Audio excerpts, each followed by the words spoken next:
Bom, então boa noite a todos. Queria agradecer aí a presença dos colegas que já estão conectados. Vamos dar início a mais um fórum da ortopedia aqui da Cardiopulmonar, com o tema que foi escolhido por todos na última sessão, que é fixadores externos. Seria uma atualização e Zé Luiz deu uma conotação que eu achei até legal. Um olhar além da configuração, ou seja, não se ater só às montagens em si, e se focar mais nos princípios de correção, que eu acho que realmente é o mais importante. Se você vai usar circular, monolateral, hexapodal e etc e tal, isso não é o que importa mais. O que importa é você ter os princípios de correção. Que, na verdade, para mim, não existe uma especialidade que é fixador externo. Isso, para mim, o cara vai fazer R4 e fixador externo. Eu acho que os fixadores externos devem estar relacionados a todas as subespecialidades, porque cada subespecialista vai ter que lançar mão da utilização de algum fixador externo em algum momento de sua vida. Eu acho que é importantíssimo que a gente conheça os critérios anatômicos, o que é um desvio de eixo, quais são os eixos anatômicos, quais são os eixos, o que é um eixo mecânico, para que a gente possa direcionar nosso tratamento. Zé Luiz fez uma formação em fixador externo, ele trabalha com áreas específicas também e utiliza, eu acho que isso foi uma grande sacada para ele, porque ele acabou vendo muita correção durante sua formação, ele tem uma grande experiência nisso, hoje para mim é um dos caras que melhor faz isso, não é porque é meu sócio, meu amigo há muitos anos, mas ele tem uma visão tridimensional, ele consegue fazer um planejamento de correção que eu acho espetacular e realmente no nosso grupo, quem faz as correções com fixador circular e com correção com fixador de uma maneira geral, eu tenho a sorte de ter ele perto e lançar a mão disso. Então, eu queria passar a palavra para Zé Luiz e agradecer a todos já pela presença no fórum. Boa noite aos heróis da resistência, né? E eu sei que muita gente não gosta, né, da palavra fixador externo, e toda vez que tem algumas sessões que eu participo de trauma, e toda vez que eu falo nos grupos, vamos fazer um fixador externo, tá? Os caras, eita, fixador externo, todo mundo a ó. Mas como o Guilherme falou, eu não vou falar tanto assim de fixador externo, vou falar mais um pouco de eixo e de correção de deformidade, princípios de correção, né? E vou falar um pouco também da atualização do hexapodal, que para mim talvez seja o grande avanço que foi feito, né, a partir do método Elisarov, com a chegada do fixador no Ocidente, na Itália, né, com o Cataneo e o Bianchi Maior, que desenvolveu a Orthofix, e aí foi toda essa história foi se desenvolvendo com o passar do tempo. Eu vou minimizar aqui minha tela para tirar da frente da minha aula. Obrigado a Guilherme pela essa oportunidade. E vamos lá. Por que não está passando? Não sei. Pronto, passei. Então, como eu falei aqui, alguns famosos criadores de fixador externo, né? O Cambra, Lambotti, Anderson, o Hoffman, que foi um fixador que veio revolucionar principalmente o controle de danos, né? E o Bianchi Maior e o Cataneo, que foram os desenvolvedores dos fixadores de Orthofix, e foi quem levou para o Ocidente os conhecimentos e o método do Elisarov. Mas esse cara aqui, para mim, né, Guilherme acha que é juntamente com o Pele, mas eu acho que esse cara aqui foi realmente o grande inventor e descobridor de tudo isso. Todo mundo chama ele de russo, mas na realidade ele nasceu na Polônia, né? Ele nasceu na cidade de Bielorzeska, na Polônia, formou na Crimeia e começou seus trabalhos em 1950, quando ele foi designado Pacuga, e ele fazia o transporte aéreo dos pacientes, né, na guerra que teve lá na Rússia. Em 1951, ele inicia realmente o desenvolvimento do seu fixador externo circular, né, e no livro de história da vida dele, né, na biografia, ele relata que inicialmente usou até parte de uma bicicleta, e ele não diz como ele chegou ao fixador externo circular. Muita gente acha que foi desenvolvido por um mecânico, né, que a partir tem a famosa foto da carroça, do eixo central, das rodas da carroça, que o eixo central seria o osso, mas existe muita coisa por trás que ninguém sabe, nem ele nunca disse. E aí ele foi galgando, né, na hierarquia do hospital, só que ele sempre foi considerado um cara muito louco e muito pouco acreditado pelos russos. Até que em 68 ele opera esse famoso triplista russo, Valery Brumel, que aí ele começou a ser realmente reconhecido nos Estados Unidos pelo seu trabalho. Mas a ida das coisas dele para o Ocidente realmente não foi em 80, 81 com Carlo Mauri, mas já tem relatos desse médico alemão, o Johannes Hellinger, só que ele vivia na Alemanha Oriental, então, com aquela cortina de ferro toda, ele fez um trabalho com o Elizarov que não foi exposto ao Ocidente.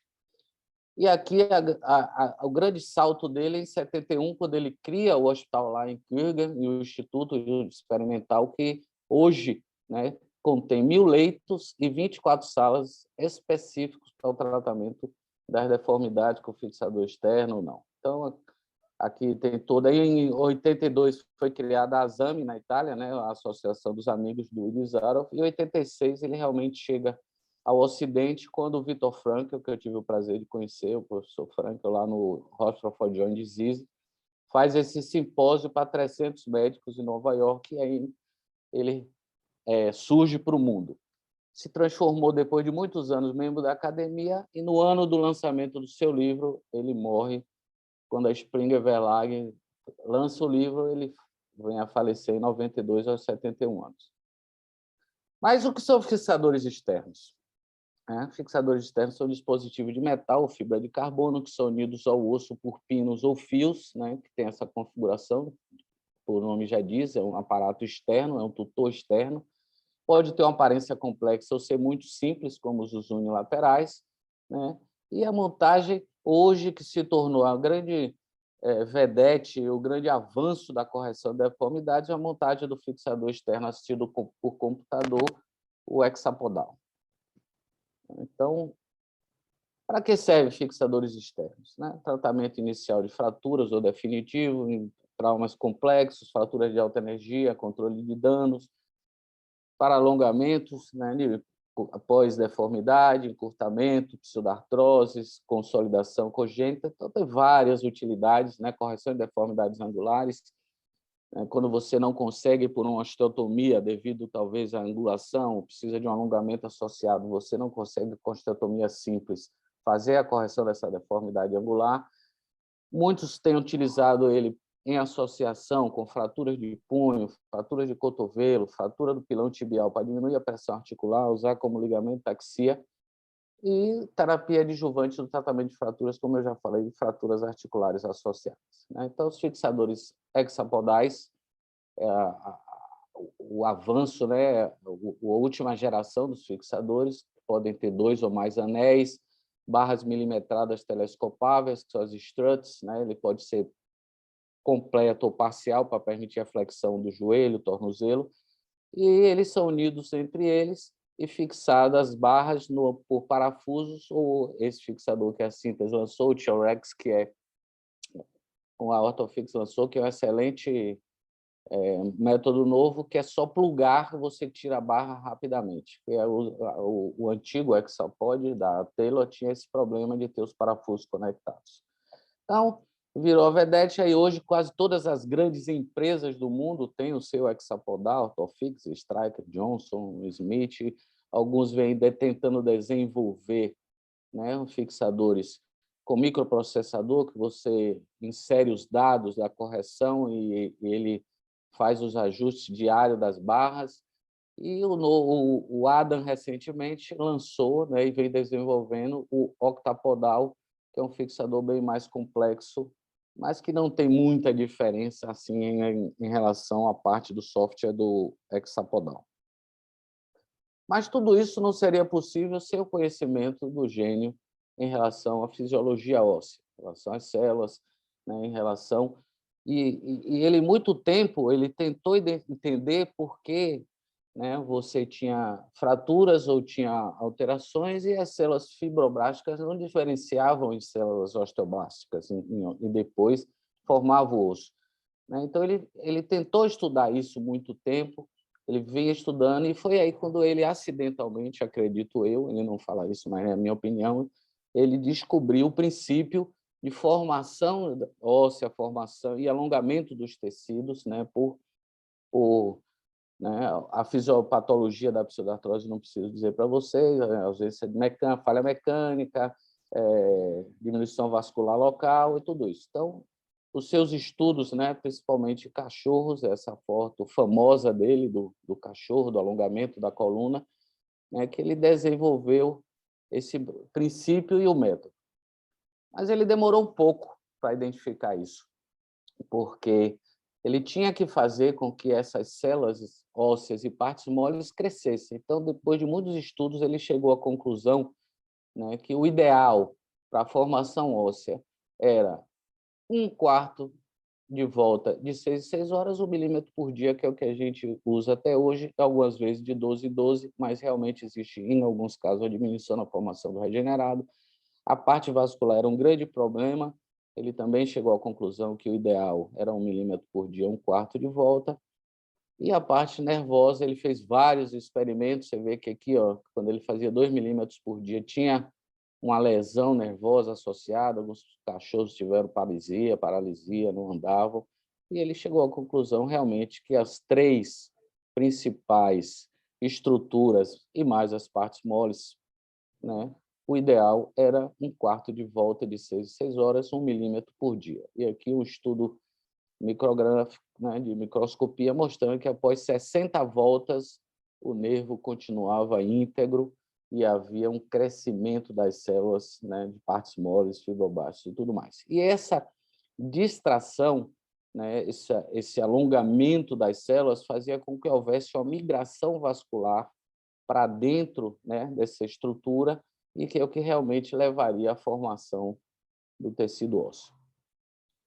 Bom, mas para que tudo isso aconteça e haja uma correção da deformidade, a gente precisa conhecer um pouco dos eixos anatômicos, e essa foi realmente a grande, né, contribuição, juntamente com outras, uma grande contribuição do Pele e do Heisenberg, que foi a introdução da medição dos ângulos femoral proximal, femoral distal, tibial proximal e tibial distal. E a, não diria identificação, porque a gente já sabia, mas a utilização do eixo anatômico e do eixo mecânico para corrigir a deformidade. Porque não importa você corrigir uma deformidade no eixo mecânico, mas você manter, né, um eixo anatômico alterado, que você vai levar uma alteração de pressão articular, tanto no joelho, tem alguns joelhistas aí, como no tornozelo, né? O pessoal do pé sabe muito bem com a mudança do ângulo anatômico você pode ter. Tá? Então, o ângulo anatômico ele tem esse ângulo de desvio medial, o medial angle deviation, em torno de 0,8 milímetros, e os vários ângulos proximais e distais do fêmur e da tíbia. Baseado nisso, outra coisa importante é você fazer uma radiografia panorâmica de qualidade para que você possa ter uma ideia do eixo mecânico e anatômico, numa distância, né, bem posicionada da ampola. E uma coisa que muitos residentes e muitos colegas não se atêm é justamente esse posicionamento incorreto do membro na hora de realizar a radiografia. A patela tem que estar olhando para frente e não o membro, que às vezes você pode ter uma deformidade rotacional no membro e você se atém ao membro e faz uma radiografia com uma alteração rotacional e você se perde na medição. Então, correto, a patela, né, ao zênite, como a gente chama, e não o membro. Baseado nisso, você faz a radiografia panorâmica e você mede os ângulos para programar a deformidade. Então, o eixo mecânico e o eixo axial, mecânico e anatômico, na tíbia. Vou usar a tíbia porque é mais simples do que o fêmur, a montagem é mais simples, então vou utilizar a tíbia como exemplo, né? A gente sabe que o eixo mecânico e o eixo anatômico correm paralelos na tíbia, as medições dos ângulos são similares, né? E o conceito de cora que pouca gente consegue entender, né? Claro que o Guilherme disse que é todo mundo especialista aqui, eu não preciso ficar falando, mas os cora, na realidade, é o centro de rotação da angulação, que ele é obtido através dos eixos mecânicos do membro, e a junção dos dois forma exatamente o centro da deformidade, que é o ângulo de rotação. Então, toda as correções de deformidade são feitas a partir do CORA.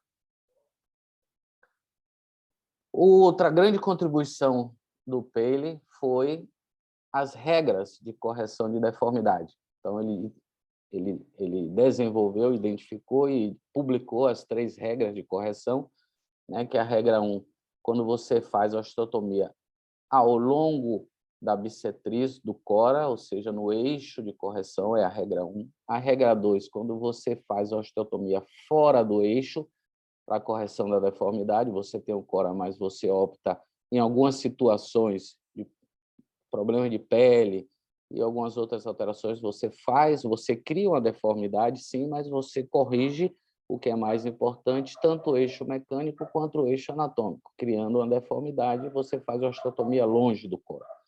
E a regra 3 é quando você tem vários CORAs e você precisa fazer várias osteotomias para a correção desse eixo mecânico. Então, vamos lá. Os conceitos básicos do plano pré-operatório para a correção da deformidade. O conceito primeiro e mais importante é você identificar o seu fragmento referência, se ele é proximal ou distal. E no fragmento referência, você vai determinar qual é a origem que você quer iniciar a correção e qual é o ponto correspondente, né, no fragmento que não é a origem. Então, o fragmento origem e o fragmento referência. Então, a identificação da origem, obviamente, o centro do CORA vai ser no fragmento origem, que vai ser visualizado tanto no frente quanto no perfil. E o ponto correspondente é o ponto que está no fragmento, né? E que seria aquele ponto que estaria aqui no CORA original antes da deformidade. Então, este seria o corresponding point em relação à deformidade. Assim, gente, são muitos conceitos, tá? Eu vou falar bem devagarzinho, não tão devagar por causa do tempo, mas vocês podem interromper aí a qualquer hora, entendeu? Porque está todo mundo me ouvindo, pode interromper a qualquer hora, eu repito, certo? Então, o corresponding point é o ponto no segundo fragmento, que seria o correspondente à origem antes da deformidade. Então, baseado nisso, o Paley Rosenberg criou 2 métodos e o Taylor, que foi o desenvolvedor, juntamente com a Smith Neffel, do Hexapod, criou o método de correção através do método de fratura. Então, o método de fratura, você precisa de 2 pontos, que nem o Paley e o Rosenberg, mas você precisa identificar algumas coisas, alguns desvios na fratura, né? O método de corriging, que o Paley e o Rosenberg desenvolveu, é quando a origem é o CORA. Então, o ponto correspondente está no outro fragmento. Então, você precisa identificar a origem e o ponto correspondente no outro fragmento. E o método que ele chamou de corresponding point é quando o ponto de correspondência passa a ser o CORA, ou seja, a origem, e você faz a correção a partir deste ponto. Então, a origem passa a ser o outro ponto no fragmento que você escolheu como não referência.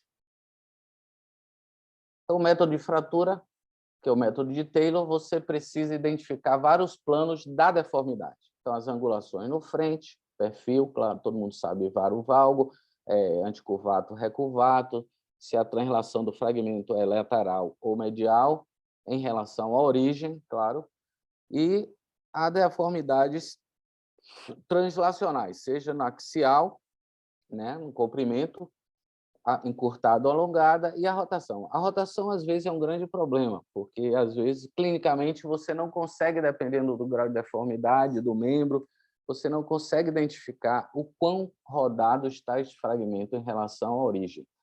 Então, às vezes, a gente precisa de uma tomografia para ter uma ideia dessa rotação, para, na hora da montagem e na hora da inserção no software, você ter uma ideia da rotação. Ok? Então, está aqui todos os 6 parâmetros que precisam ser, né, vistos no AP, lateral, axial. Então, a translação axial, o varo, o valgo, o anticurvato, o recurvato, né, a rotação axial e o encurtamento, que é a axial translação. Então, aqui você identifica a tíbia, né, se você tem a origem, você tem o ponto correspondente e você, 7 graus de varo, e você, baseado nisso, faz toda 5 milímetros de encurtamento, 11 milímetros de translação lateral, e aí você insere esses dados no software pelo método de fratura de Taylor. O outro método é o Corriging Method, que foi desenvolvido por Paley e Heisenberg, que ele usa mais para deformidades crônicas. Nas deformidades agudas, é melhor utilizar o método de fratura de Taylor. Então, eles usam mais para congênitas, deformidades residuais, consolidação viciosas, né, pseudartrose, e congênita ou adquirida. E você precisa de uma radiografia de frente. Você identifica o CORA, que é a origem, por isso que é Corriging Method. Então, a origem é o CORA. E você mede o ângulo, né, com o eixo mecânico dos dois fragmentos e determina o CORA, e você sabe o quanto de desvio, de angulação lateral ou medial você tem. Tá? Então, esse é o Corriging Method. No raio-x em perfil, você já identificou o CORA no AP, ok? Então, no perfil, você faz a mesma medição dos ângulos para saber se é anticurvato, recurvato, determina o ponto. Essa determinação do ponto correspondente no plano sagital, ela é difícil de entender, mas eu vou tentar explicar. Tem um gráficozinho que ele fez, muito interessante, o Paley, né, para você calcular a translação axial no AP. Essa translação axial está presente em algumas deformidades em múltiplos planos. Então, existe uma mudança do CORA na translação axial, tanto no AP, no perfil, e essa translação você precisa dela também quando você opta pelo Corriging Method para inserir no software. Então, a distância de translação axial você mede no eixo de fragmento referência. Tá? Então, é a diferença entre as linhas no lateral e medial, e anterior e posterior. Ok? Vou explicar para vocês aqui. Então, aqui você tem o fragmento referência à origem, ok? E você tem uma translação do fragmento, uma translação axial. Então, a distância daqui até aqui, que é essa distância do CORA até a borda, né, lateral da cortical tíbia, mede 13 milímetros. Então, para você determinar qual é o ponto de translação correspondente no eixo, você usa a linha W, que é a linha do eixo da tíbia, ok? Num ângulo de 90 graus, você translada, faz né, o eixo, o ângulo de 90 graus, você faz uma transferência, né, desse ângulo, usa um transferidor, e você transfere essa linha até ela encontrar com a linha S, que é a linha que passa perpendicular à superfície articular da tíbia, e a linha, né, desculpe, você passa até encontrar, você translada até encontrar essa linha, que é essa linha aqui, ó, que passa pela origem, tá certo? 13 milímetros, então ela vai encostar aqui, 13 milímetros, ok? E você tem a linha S, que é a que cruza com o eixo mecânico, e aquela distância daqui até aqui. Então, a distância daqui até aqui, quando ela cruza no W, você tem o ponto de translação axial. Então, essa distância daqui é a translação axial no frente, e essa aqui é a translação axial, desculpa, a translação axial lateral e a translação axial no plano, né, de translação, de encurtamento. Então, você determina aqui o corresponding point. Deu para entender? Alô? Ficou Estão me ouvindo? confuso, ficou confuso. Vou lhe dizer, eu tenho algumas... Só um negocinho rápido, não vou lhe interromper sua aula, não. Não, sim. Quando você tem uma deformidade no plano frontal, ou seja, no plano coronário, no plano sagital, ao mesmo tempo, na mesma altura, Ah, existe um conceito que é o conceito do plano oblíquo. eu sei. Mas para você inserir no software, você precisa determinar esse ponto de correspondência de translação. Senão, ele não faz a correção no plano oblíquo. Você está Pois é, entendendo? então o software, porque repare, Eu aprendi a fazer isso não com o Taylor, nem com Sim, eu sei. hexapodal, nem com nada disso. Tem um artigo interessantíssimo do Pacola falando sobre o plano oblíquo, aplicando aquele gráfico de Saint-Georges, né? Sim, Porque ele vai lhe dar certinho. Na verdade, o que está acontecendo é que o eixo da deformidade não é nem coronal nem sagital. Ele é um eixo que está entre os dois. E isso. você avaliava isso fazendo a rotação num gráfico cartesiano simples. Não é mais simples para esse tipo de deformidade fazer a correção com uma osteotomia só? E você acha que isso tem indicação, por exemplo, para fazer um Taylor? Não, entenda. A indicação não é que é a indicação de fazer o Taylor. Se você opta por fazer o Taylor, você precisa ter esse cálculo da translação axial e lateral, ou medial, no caso do valgo, para você inserir no software essa translação. Senão, ele não identifica, ele não faz a correção. Você vai ter que fazer uma segunda correção, né, que ele chama de deformidade residual. Aí você tem que voltar depois de corrigir a deformidade. Eu vou mostrar isso no software. Você volta para frente e começa tudo de novo com a deformidade residual que ficou, entendeu? Então Ou você seja, calcula. se ele tiver um cora único, sem encurtamento nem translação, ele vai botar as dobradiças seguindo o eixo de correção oblíquo. Ou seja, ele vai corrigir o plano oblíquo, é isso? Se você não tiver a deformidade oblíqua, ele não precisa da correção Não, o que eu quero dizer é o seguinte, ele tem um varo de 10 graus e um anticurvo de 15, Isso, certo? isso. Mas Você com o mesmo ponto, sem translação e sem pronto. encurtamento. Aí você O não precisa. Taylor, quando você aplica isso aí, o Taylor, Zero. ele já corrige Já. no... Num Ok, plano tá bom, só, zero. Você bota lá zero, entendeu? entendi. Para correção, esse aqui é para correção, é que eu acabei esquecendo de falar, para correção em múltiplos planos. Então você precisa, Ah, tá bom. é simples, Tá. é só essa distância É daqui quando até você aqui. tem encurtamento, translação e plano oblíquo, Rotação por e plano exemplo. oblíquo, pronto. Aí você faz, insere tudo e faz uma correção num momento único, entendeu? Porque Então a senão você. indicação seria essa, né? Quando você tem encurtamento e translação. Porque Isso, não existe uma deformidade que é no varo, valgo e no anticurvo. Você entendeu? Isso, na exato. verdade, é um plano oblíquo. Entendi agora. Tá bom. Entendeu? Então, esse cálculo aqui dessa distância de correção axial, tanto no frente quanto no perfil, é importante para inserir lá no sistema. Por isso que eu inseri isso aqui. Eu sabia que ia ficar confuso, mas não é tão confuso.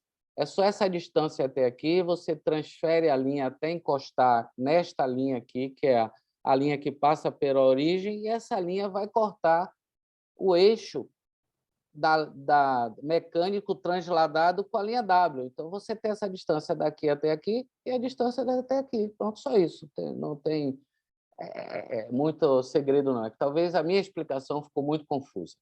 Ok. E o outro é o corresponding point, que é quando você usa o corresponding point como cora, certo? Então, tá vendo? Então, você elimina a necessidade da medida do ângulo de translação. Então, você usa o corresponding point para o método para não precisar fazer esse cálculo, tá? É indicado nos casos de correção angular e encurtamento pura, entendeu? Então, foi o que você me perguntou, acabou de ser a seguir. Então, você determina o ponto de origem, que é o fragmento referência.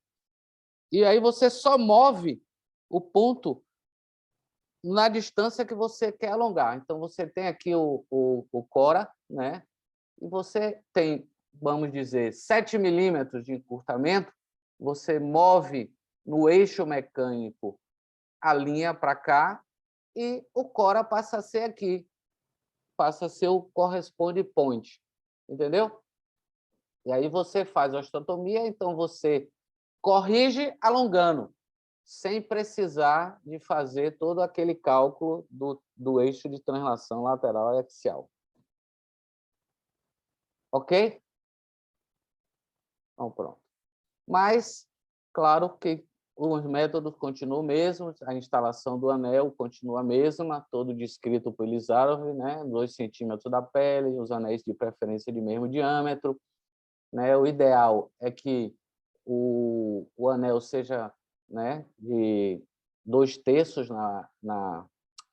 na parte proximal, no anel proximal, que fique vazado atrás, para que haja uma flexão do joelho, né? E esse anel a gente não tem na caixa, então a gente improvisa, monta um anel sobre o outro. No Taylor tem esse anel e outros, acho que o TL-Rex em alumínio também tem. E o importante é que você mantenha os fios, né, distantes, em torno de 15 milímetros da articulação do joelho, justamente para não dar dor e permitir a flexão, e 10 milímetros do tornozelo. Nas deformidades muito distais, proximais à articulação, tanto do joelho ou do tornozelo, é muito difícil manter essa distância, mas a gente tenta. Outra coisa importante é a angulação do anel. Se você erra na angulação, tanto faz no método de Lisarov, qualquer método, ou no Taylor, se você erra aqui na posição do anel inicial paralela à superfície articular, você vai errar a montagem inteira. Então, como eu disse, o Lisarov não era um cara que fazia as coisas intuitivamente. Ele montou esse esquema aqui, ele tinha esse diagrama, e ele fazia essa correção toda baseado nesse... Ele calculava esse ângulo, que era o ângulo, né, de inicial que a deformidade tinha, e essa diferença do ângulo C, né, deste ângulo pequeno para o ângulo grande, quanto seria essa diferença de ângulo, que isso é aqui, né? Essa fórmula calcula este ângulo, a diferença do ângulo para sair, né, da deformidade inicial e o local da osteotomia para a deformidade final. O T é o tempo que ele levaria para corrigir essa deformidade, e o N era a quantidade de barras e dobradiças que ele necessitava para atingir a correção naquele tempo que ele queria, entendeu? Então, ele tinha essa fórmula matemática dele que ele usava para corrigir a deformidade. Mas vamos realmente evoluir no tempo, né? Já que Lisarov ficou para trás, o Paley veio, vamos dizer assim, modernizar juntamente com o Taylor todas essas correções de deformidade. Os preenchimentos do dado do software são importantes você saber os parâmetros do anel e os parâmetros da montagem, ok? Então, diâmetro, tipo, comprimento. E você precisa introduzir 4 valores principais no software. A distância do deslocamento do anel, que ele chama de APV, o Frame Offset, a distância do deslocamento do anel no AP e no perfil, o deslocamento axial do anel, seja para cima ou para baixo, ou seja, a distância do anel até a origem, e o ângulo de rotação do anel, que é o ângulo que você coloca o centro do anel em rotação ao membro. Tá? Então, tá aqui a gravura, né, do deslocamento da origem, o centro do anel, o deslocamento no AP, o deslocamento lateral, o deslocamento axial, o deslocamento rotacional do centro do anel até a posição que está a origem. Ok? Vamos lá. Vamos fazer um caso aqui para vocês entenderem basicamente como é que funciona. Paciente 41 anos, masculino, fumante, né? E teve uma fratura 4.3C3.3, uma fratura grave do tornozelo distal, um Agustilo 3B, uma fratura de alta energia, 2 anos antes de ele chegar com essa deformidade no ambulatório. Então, o paciente tem uma consolidação viciosa, que tem 20 graus de valgo distal da tíbia, 8 milímetros de translação lateral do fragmento, um anticurvato de 3 milímetros um anticurvato de 9 milímetros e uma translação no eixo axial posterior de 3 milímetros do fragmento. Então, o primeiro passo é você fazer o login, criar uma senha, e você vai ter acesso ao software, né? Não precisa ter no computador, o software ele tem uma nuvem, a Smith, todos eles hoje têm uma nuvem, você tem lá seus casos, você cria o caso, né? Dá a informação, escreve o que você quer, e aí você determina o local da deformidade, ok? Você aqui, na hora que cria o caso, desculpa, volta. Você cria, então, era uma deformidade da tíbia distal, direita. Então, ele cria aqui a deformidade e você passa Continue to Step 2 e você vai inserir os dados daquela deformidade que você mediu lá. Então, ele tinha uma angulação de válvula de 20 graus, uma translação no eixo lateral de 8 milímetros, tá? Tinha uma angulação, um anticurvato de 9,5 milímetros. Na realidade, eu medi 9, mas ele botou 9,5, eu achei que era 9. Uma translação de 3 milímetros, né, no anterior do fragmento origem. Não se esqueça que é do fragmento origem, não é do fragmento referência. Tá? E ele tinha como é que se diz? Uma rotação externa de 2,5 graus, ok? E uma translação de encurtamento de 6 milímetros. Você inseriu todos os dados da deformidade no raio-x e aí você continua para o step 2, que é a montagem.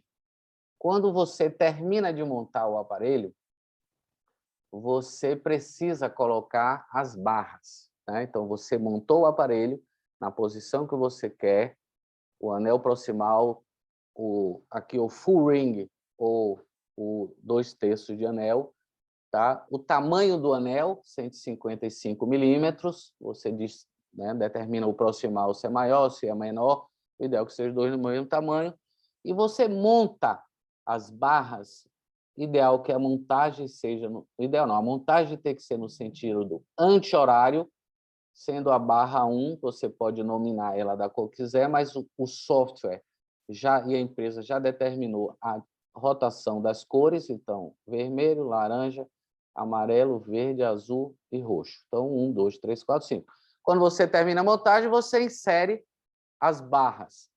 E essas barras, elas são milimetradas, né? Elas têm aqui o tamanho e a milimetragem dela. E aí você vai aqui no sistema e vê, por exemplo, a barra 1, você vê lá qual é o tamanho dela e onde ela ficou. Então, a barra 1, ela tem de 143 a 205 milímetros, é uma barra média. A barra 2 é uma barra média, a barra 3 é uma barra média. Só que a barra 4 e a 5, que é a questão na parte côncava da deformidade, então elas vão ser menores. Obviamente, não dá para botar uma barra grande porque ela não vai caber no espaço. Então, ele teve que botar uma barra curta. E aí você insere a montagem que você fez do aparelho no sistema e passa para o outro passo, que é o passo 4, que aí ele vai você vai colocar a referência do anel em relação à deformidade, que aqui é o frame offset, o centro, né, está 9 milímetros em relação à origem, tá certo? O centro do anel ficou 1 centímetro, né, 9 e pouco milímetros em relação à origem que você determinou no raio-x. Ele está 24 milímetros posterior no perfil, né, porque aqui não dá, mas tem o perfil aqui, dá para ver. Então, o centro do anel está 2,4 centímetros à frente, né? Então, a origem ao fragmento está 2,4 centímetros posterior ao centro do anel. E na rotação axial, você olha o membro lá e vê a rotação e você coloca. Ele está proximal à origem 9,5 milímetros, ou seja, 9 centímetros em relação à origem de distância, aqui é o centro e aqui é a origem, então você tem essa distância, que é axial view, e você tem a deformidade rotacional do centro do anel até a origem, que ele calculou em torno de 4 graus após a montagem. Inserido esses parâmetros pós-montagem na radiografia, você passa para o passo seguinte, que é a colocação do tamanho da distância das barras. Ela tem uma milimetragem aqui, ó, nesse traço aqui, você vê que tem um ponto branco. Então, daqui até aqui, você vê quantos centímetros ficaram. Então, tinha 149 milímetros, essa distância. Então, você insere aqui a barra 1, barra 2, barra 3, barra 4. Quando você faz isso, você calcula o final setting, né? Ele dá essa montagem aqui para você. que é a montagem do tamanho inicial da barra e o tamanho final, quanto ela vai crescer ou diminuir conforme a correção da deformidade. Então, ela tem um tamanho inicial e um tamanho final. E ela dá a imagem no frente, no lateral e no axial da sua montagem pós-inserção e da montagem pós-correção. Se você quiser alterar alguma coisa, você volta no passo anterior e muda as barras ou o que você quiser. E aí você vai para o último passo, que é o que ele chama de SAR, que é identificar as estruturas em risco. Por exemplo, no APView, ele acha que é 8 milímetros do lateral, provavelmente ele usou aqui o nervo fibular, ele imagina que possa estar sendo, por algum motivo, comprometido após a correção da deformidade, você pode ter um estiramento do nervo, alguma coisa, então ele dá essa possibilidade de você, no software, introduzir essas estruturas em risco. Né? Aqui, provavelmente, no perfil, a artéria, né? Poplita ou artéria posterior aí, ou o tendão de Aquiles, algo que você acha que vai entrar em risco, e na axial view, né, proximal à origem, você identifica aqui qual é a estrutura que você quer colocar em risco aqui, tá certo? Isso não vai interferir muito na prescription, ou seja, no próximo passo, que é a determinação da receita que ele vai lhe dar para a mudança das hastes, da evolução da correção da deformidade. Então, aqui você coloca em dias, né? Desculpe, em milímetros, quanto você quer corrigir por dia, o ideal é 1 milímetro, que é o que foi identificado e descrito pelo Lizarov, e ele lhe dá aqui quanto tempo com essa montagem você, tá vendo? O tempo máximo de cálculo é 36 dias. Se você botar aqui 35, ele não calcula, porque a 1 milímetro por dia você vai levar 36 dias para calcular. Então, você insere aqui. Se não quiser 36, você pode botar 40, 45 dias aqui, o número maior. Só não pode ser menor, porque ele já determinou o tempo mínimo de correção da deformidade em 36 dias. Então, você passa para o passo seguinte, e aí ele lhe dá a prescrição de todos os dias que você precisa. Então, aqui a montagem final, com as hastes, né, as barras e tudo mais, e ele dá a montagem. Observem que existe essa cor aqui, a barra azul, ela está com essa cor, com esse preenchimento, e a rosa também. Isso significa o quê? A barra era tão pequena que, durante o processo de correção da deformidade, do dia 0 ao dia 6 da correção da deformidade, você vai precisar mudar esta barra. Não precisa mudar automaticamente no dia 0, porque provavelmente ela não vai caber uma barra maior naquele espaço. Então, você vai alongando, né?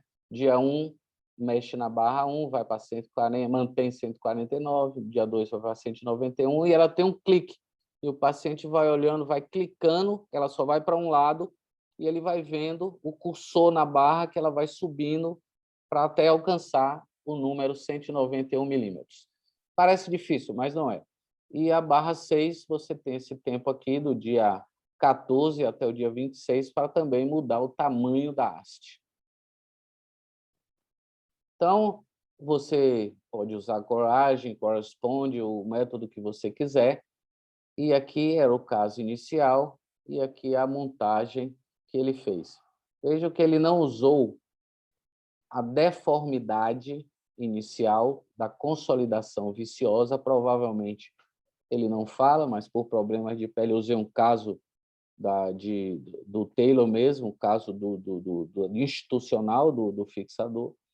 Ele não fala por quê, provavelmente problema de pele ou alguma outra coisa. Ele fez osteotomia da fíbula e ele fez osteotomia acima. Então, ele usou a regra 2 de Paley para fazer a correção da deformidade. Você vai corrigir o eixo, mas vai também criar uma deformidade acessória para corrigir o eixo mecânico e o eixo anatômico. Então, você vê aqui, depois da correção, um bom alinhamento, já tinha um certo grau de acometimento da superfície articular, fratura consolidada. Então, ele não fez aqui, ele fez osteotomia no nível acima.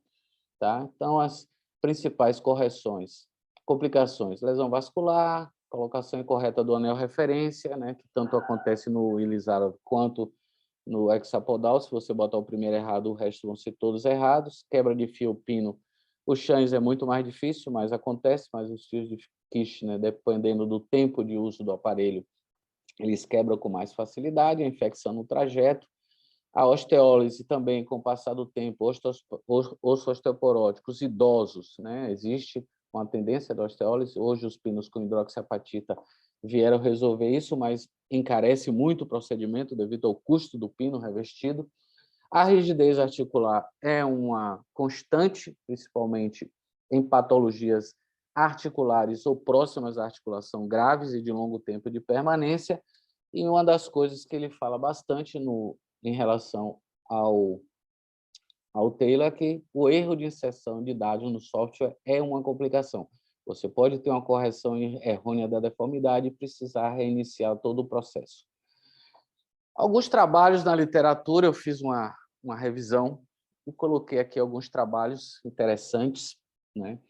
Esse trabalho aqui de 2021, trabalho fresco, que os caras, né, o pessoal lá da China usou essa comparação entre o hexapodal e, né, usou o hexapodal para tratamento de fraturas de alta energia no momento inicial. A grande você vê as fraturas complexas, com alterações de pele, e eles optaram por fazer uso do hexapodal, em vez de fazer o controle de dano e um tratamento secundário com outro tipo de fixação. Então, eles 34 pacientes, a idade média foi de 39 anos e o follow-up de 12 meses. Né?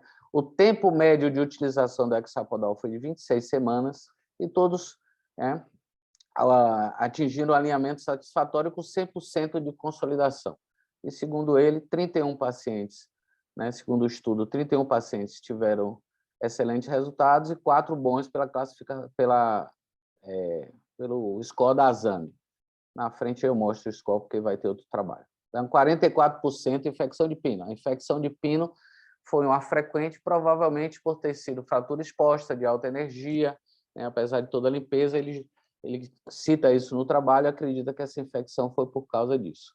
Mas teve um retardo de consolidação em 6% do caso, mas consolidou, talvez pela agressão local da ferida, e um índice baixo de rigidez articular nas fraturas. Então, ele concluiu que é um método eficiente no controle precoce do trauma e controle de danos de tratamento nas fraturas mais graves de alta energia com comprometimento de partes moles, e devido ao software, você consegue um excelente alinhamento, porque você insere, né, os parâmetros da alteração da fratura e você consegue um bom alinhamento com o Taylor.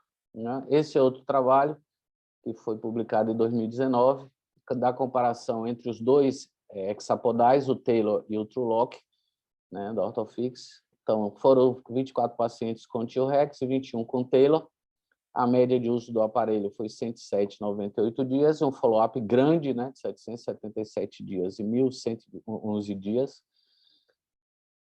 Consolidação, 92% no T-Rex, e com Taylor, 100% dos pacientes, né, conseguiram a consolidação. Ele não fala no trabalho se esses 92%, ele utilizou outro método de correção, outro método de tratamento para consolidação, né? E ele fala aqui eu coloquei esse trabalho que eu achei interessante, os avaliadores, os métodos de avaliação que ele usou. Né? Então, ele usou o score da ASAMI, que está aqui, excelente, bom, pobre, né? Regular e pobre, e falência. Então, ele acha excelente quando o paciente é ativo, não claudica, tá? Não tem rigidez, quando tem uma perda de menos de 15% na extensão do joelho, né? E uma deficiência, a dorsiflexão em torno de 15%, e o paciente não tem distrofia nem dor. A diferença do excelente para o bom é que o paciente tem alguma dor. Ele começa a apresentar alguma dor e um pouco de rigidez. Mas ele não tem, né, no caso, desculpe, quando ele é ativo e com 2 ou 3 das alterações seguintes, seja claudicação, rigidez, distrofia e dor. Se ele for ativo e só tiver duas, né, uma ou duas dessas 4, né, ele considera bom. E aí vai para falência, regular e pobre. Outro que ele usou foi o Foot Function Index, que ele usa esse score de dor, né, disabilidade, né, disability, para caminhar com o sapato, levantar de manhã e tudo mais, e limitação de atividades, praticar esporte e algumas outras atividades, né? E a dor quando levanta, a dor quando usa sapato, e ele tem esse score, e o paciente dá o score baseado em cada uma dessas alterações que ele tem, de 0 a 90, e ele considerou, né, insignificante. Os pacientes tinham, em média, de 28 a 30 pontos só, dos 180 possíveis. Ele achou bastante funcional o membro após a utilização dos hexapodais. E o outro que ele usa é esse Footstep Square Test, que é esse testezinho aqui, que ele usa os 4 quadrantes, ele bota 4 barras, e ele usa os quadrantes, o paciente vai no sentido horário e volta no sentido anti-horário. Então, ele tem 8 steps para fazer e ele calcula o tempo. Então, os pacientes, em média, com o Taylor, fizeram o foot step, o four step em 10 segundos e o Taylor em 9,6 segundos. Então, ele considerou excelente devido ao baixíssimo tempo que eles usavam para fazer esse movimento de ida e volta no Square Test. Então, a conclusão dele foi com método satisfatório, de excelente, bom resultado em 80% dos casos, e 20%, excelente 80% e bom em 20%. Outro trabalho que eu achei interessante, que eu botei porque eu tenho alguns casos, mas Guilherme, que é uma das outras aplicações e é um método hoje gold standard, junto com o enxerto vascularizado de fíbula, mas devido à dificuldade nos centros intermediários dessa fíbula vascularizada, né, o enxerto de ósseo ou enxerto de periósteo associado à fixação intramedular e o fixador circular tem sido um método eficaz no tratamento da pseudartrose congênita.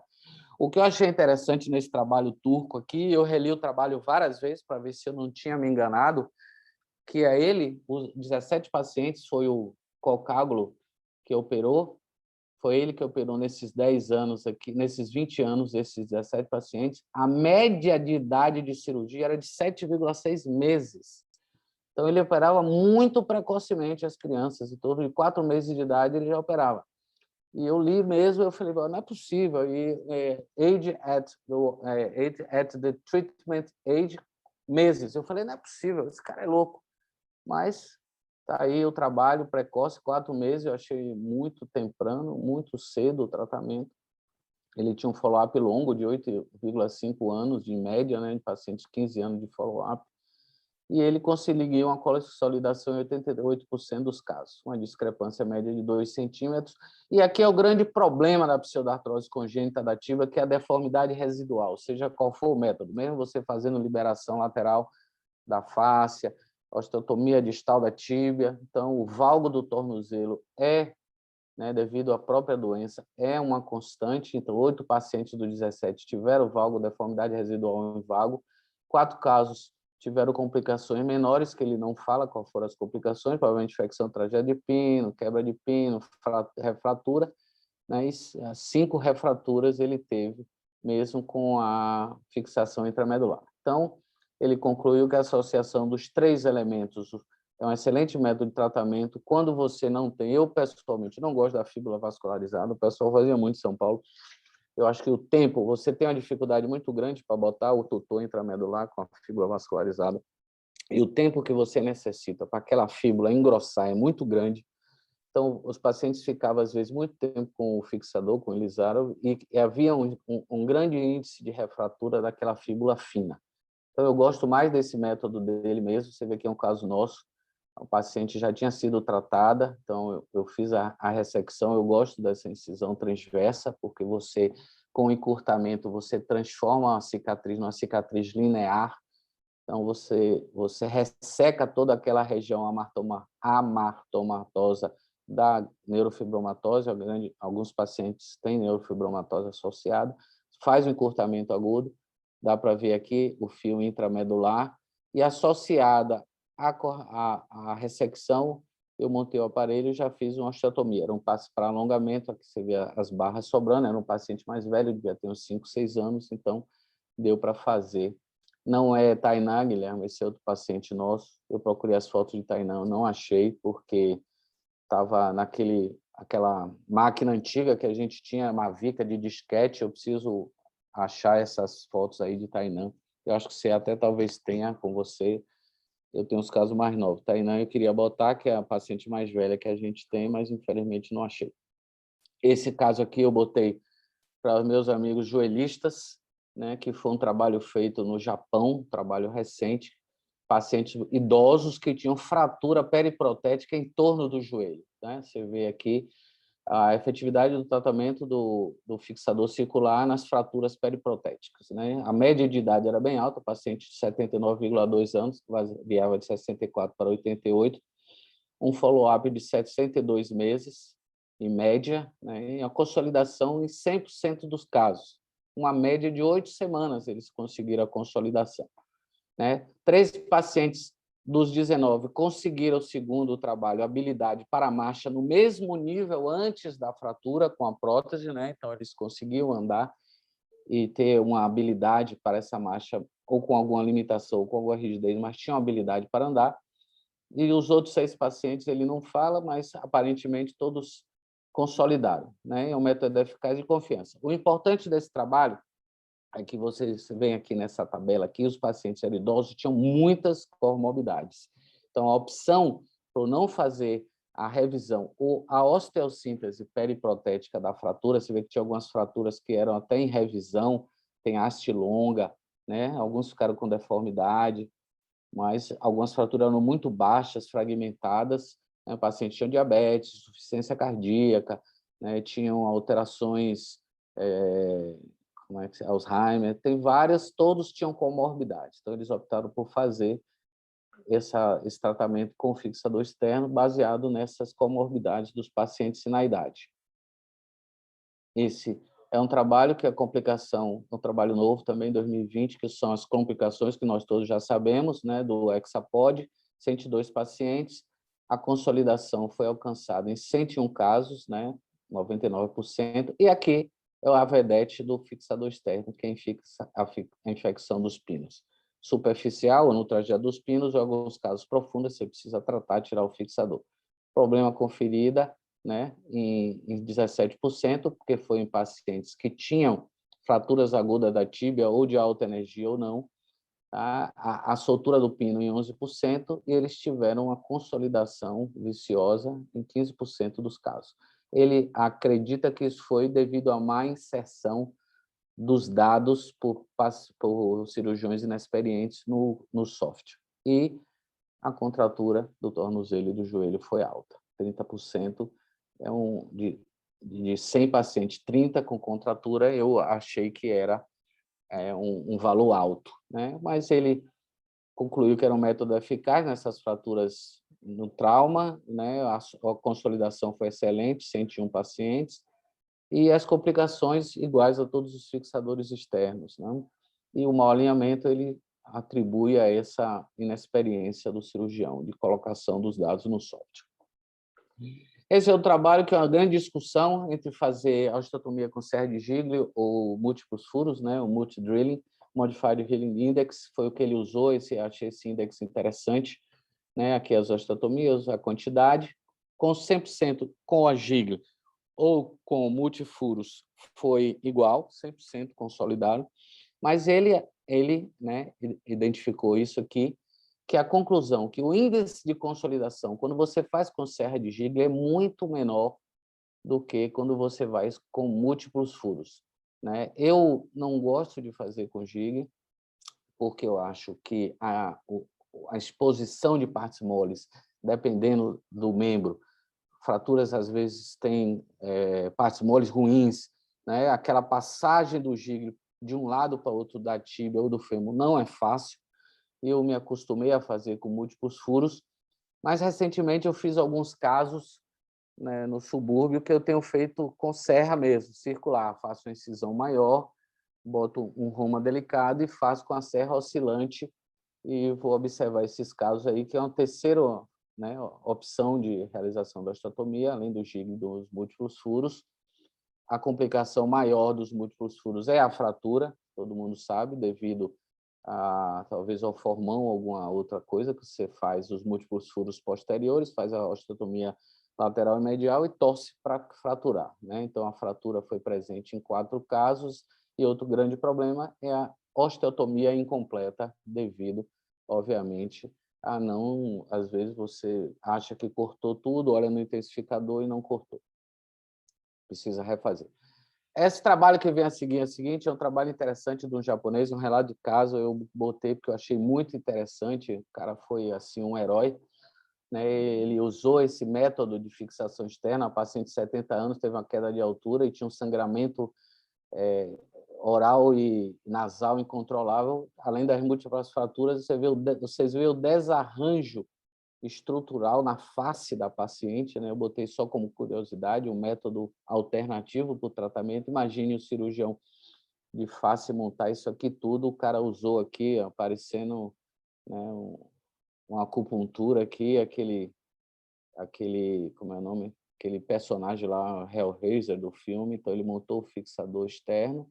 Vocês veem aqui a tomografia na evolução e ele obteve... Claro que é um relato de caso, obteve um resultado relativamente razoável da arquitetura, né, do osso nasal, esfenoide aqui, e a coana bem feita. Eu achei interessantíssimo o método que ele usou, né, e a inteligência e a eficácia dele para utilizar o método. Você vê que houve uma melhora na face da paciente, ela tinha uma face bastante edemaciada e tudo mais. E um caso nosso aqui, rapidamente, a paciente, né, 13 anos, com a deformidade em varo do joelho, tinha sido feita inicialmente uma osteotomia, né, uma hemicondrosteotomia para elevação do planalto. Mesmo assim, ela evoluiu com a deformidade. Nós montamos, fizemos esse caso aqui, você vê que ela tinha uma deformidade, ela tinha um blount bilateral, né, ela já era grande, ela era pesada, né, Guilherme conhece bem Ashley. E ele tinha feito a osteotomia primária, mas evoluiu com um retorno da deformidade, e nós optamos por fazer a correção, que era uma correção difícil, optamos por fazer com o Taylor. Então, aqui é a perna dela, né? A montagem do aparelho já no intraoperatório, né? Você vê as barras vermelhas, tal, toda a montagem do aparelho, né? Aqui o frente, com a osteotomia e tudo mais. E aqui o pós-operatório imediato. Nós optamos também pela regra 2, porque a deformidade era muito proximal à epífise, era muito difícil, a gente ia ter que bloquear o joelho dela para fazer uma correção no eixo da deformidade, uma regra 1, né? Então, a ideia era corrigir o eixo mecânico e anatômico, e nós optamos por fazer pela regra 2 também, né? E aqui a prescrição, né, das barras, nós optamos por fazer em 45 dias. Você vê que aqui essas barras vão precisar ser trocadas, e ela dá o computador dá o tempo, né, o dia 1 e o dia 20, em 6 dias você precisa trocar a barra de uma short para uma médio, e a verde também, o dia inicial aqui, do 1º de abril até o dia 10, para trocar essas barras também. Então, foi feita a correção. Aqui no processo, vocês veem já uma abertura medial da correção da deformidade, ela no ambulatório, lá no consultório no espanhol, e vê que aqui o grande problema da correção da deformidade na regra 2 é que você cria uma segunda deformidade para alinhar o eixo mecânico e o eixo anatômico, né? Então, existe uma translação medial da tíbia, que é impossível de não ter, porque você não fez a osteotomia no cora, você fez a osteotomia num ponto correspondente, né? Aqui a medida do eixo anatômico, ela tinha o segundo membro para ser operado, mas infelizmente o pai perdeu o convênio, eu não consegui mais nem operá-la, nem acompanhá-la, eu nem sei mais onde é que eles estão, como é que ela está, mas você vê o bom alinhamento do eixo aqui, uma melhora, né? A translação do eixo de medial para lateral, passou um pouquinho, mas também ela tinha uma deformidade grave no fêmur, tá? Eu botei essa imagem aqui, esses spots aqui, né, para vocês verem aqui a correção do eixo, da melhora da translação lateral do eixo, e o outro lado vocês veem o medial, o desvio do ângulo medial muito grande, né? Então ela precisava de uma osteotomia do lado de cá. Aqui o resultado final, a translação, existe uma inclinaçãozinha tibial ainda sim, né? Mas era uma deformidade muito grave e o resultado nós consideramos muito bom, né? Em relação à deformidade primária que ela tinha. Eu